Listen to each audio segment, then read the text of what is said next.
Okay, so I wanted to take a few moments to address this question. And Felicity had mentioned that she had felt a concern about her teaching, that she wasn't, getting through 4 levels a year. And I want to address this question really to any teacher that has concerns over not moving quickly enough or not getting far enough into the curriculum on a year-to-year basis. Because there's no question that there is a greyness about this, there's some ambiguity about this, and the accurate answers with regards to what's the typical rate of progress, the accurate answer is sort of like a vague answer. So a specific reference was drawn to 4 levels per year. And honestly, I just can't recall of anywhere where I've stated categorically that the average or the goal or the intention is to get through 4 levels a year. In fact, I actually think that I would be really concerned that if a teacher was getting through 4 levels a year, and when I say 4 levels, bear in mind that this program is both a combination of, the core curriculum is the 9 foundation levels, the 9 development levels, as well as all of the special programs, let alone however you choose to work with the supplemental programs, which aren't part of the core curriculum, even though they're tremendously important. But if we just look at the core curriculum, getting through 4 levels a year and the appropriate and relevant surrounding special programs, that would be a concern for me. If I started to see that happening on an average basis, I would find it very, very difficult to cover all of the projects in a meaningful and successful manner with that rate of progress. Having said that, I commonly say that the average result with this program is students learning 35 to 50 songs per year.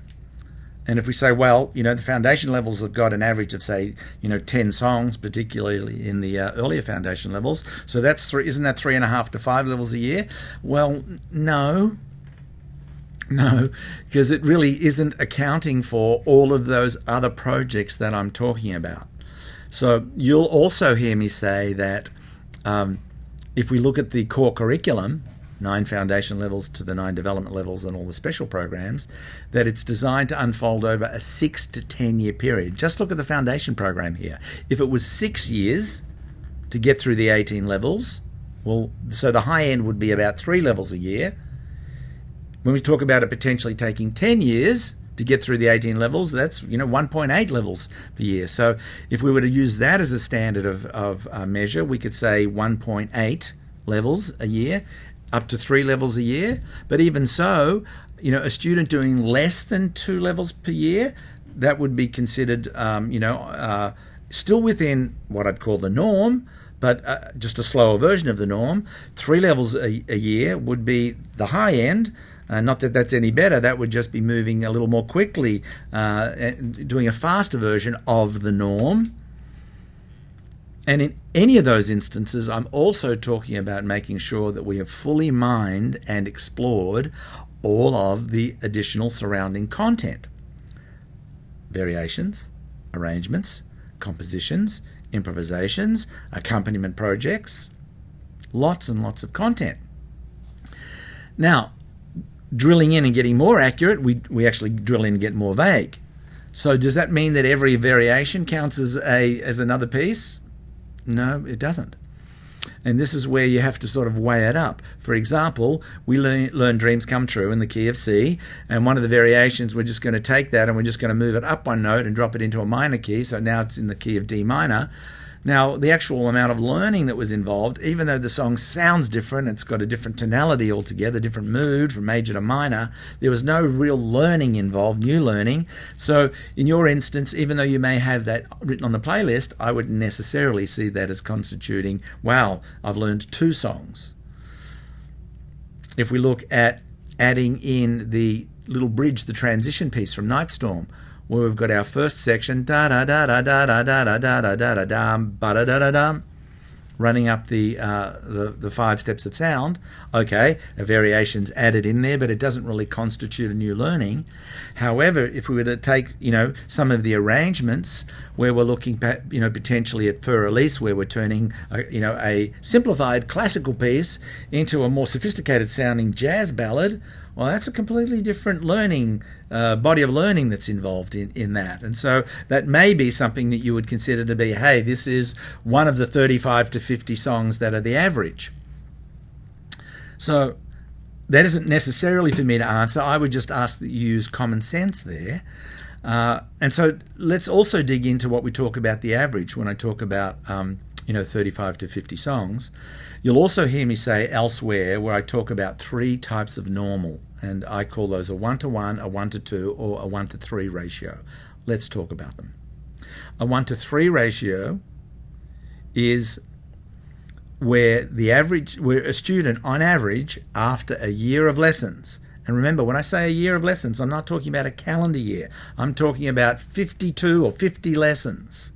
We know that by the time, I know it varies from country to country, but particularly here in the US, when there's summer break and it's 3 months that the students are off school, and then there's a sick day here and there or another vacation or something like that, very often it might be that the student only attends 38 or 40 lessons over the year, and so it really could be 3 or 4 months into the second year before the student has actually completed a year of lessons.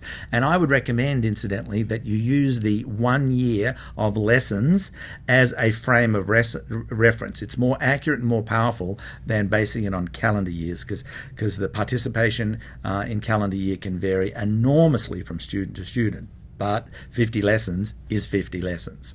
So taking what I call a year of lessons, 50 lessons, we've got a 3-to-1, a 2-to-1, and a 1-to-1 average. 3-to-1 is where the student has, on average, learned, after 50 lessons, 1 new song every 3 lessons. A 2-to-1 ratio is where the student, after 50 lessons, has learned an average of 1 song every 2 lessons. A 1-to-1 ratio is after 50 lessons, the students learned 1 song after 50 lessons. I mean, 1 song a week, 50 songs over the 50 weeks. Now, all of those are normal. Yet we're going anywhere from 17 songs to 25 songs to 50 songs. They're enormously different, yet I consider them all to be normal. Why? Because there are all sorts of governing factors. You may have a student that's very, very connected to their musicality. You may have a student that's very, very connected to their physiology. Teach enough, and we will all come across those students who, they put their hands at the piano for the first time, and it's a completely new experience discovering the connectivity to get their fingers working. And yet, once that happens, they accelerate quickly. Some other student starts, and you sit down to present them with Dreams Come True, and they just get it. Done. Next song. Got it. Done. Next song. Got it. Done. And they're learning things thoroughly. That happens for all of us. I consider all of those results to be normal. So, if you were to say to me that, look, I've got a student who's progressing at the average of 1 level per year, I'd be concerned about that.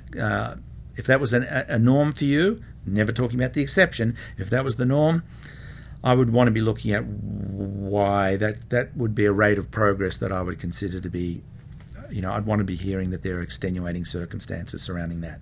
If you were saying your average students are going through 4 levels a year, even your average students plowing through 3 levels a year with all of the surrounding content, gosh, I find that very, very hard to imagine that that's being done successfully on a consistent basis. In fact, most accurately, we have found that the more experienced and competent that our teachers get, the fewer levels they progress. They find and learn that progressing more slowly, less depth and more breadth, really mining out more and more value. So what we've seen over time is that on average there are more students that are getting through 2 or 2 and a bit levels per year, and far less so 3 levels. So there you have it. I hope that's clarified it. Thanks so much for the question. It's a great question, and I know it applies to many students, many teachers, and I also know that numerology of 35 to 50 can be complicating Just make sure that you're not equating those numbers to pure foundational pieces, because you'll just get yourself in trouble. You'll leave yourself feeling like you're not accomplishing what you really are accomplishing. You'll be comparing yourself to a false reality. And look, if you're just moving your students through on a consistent and regular basis and you're mining everything out, and it tends to be on the slower end of progress, I'm going to be saying that by and large that's probably a good thing. See ya.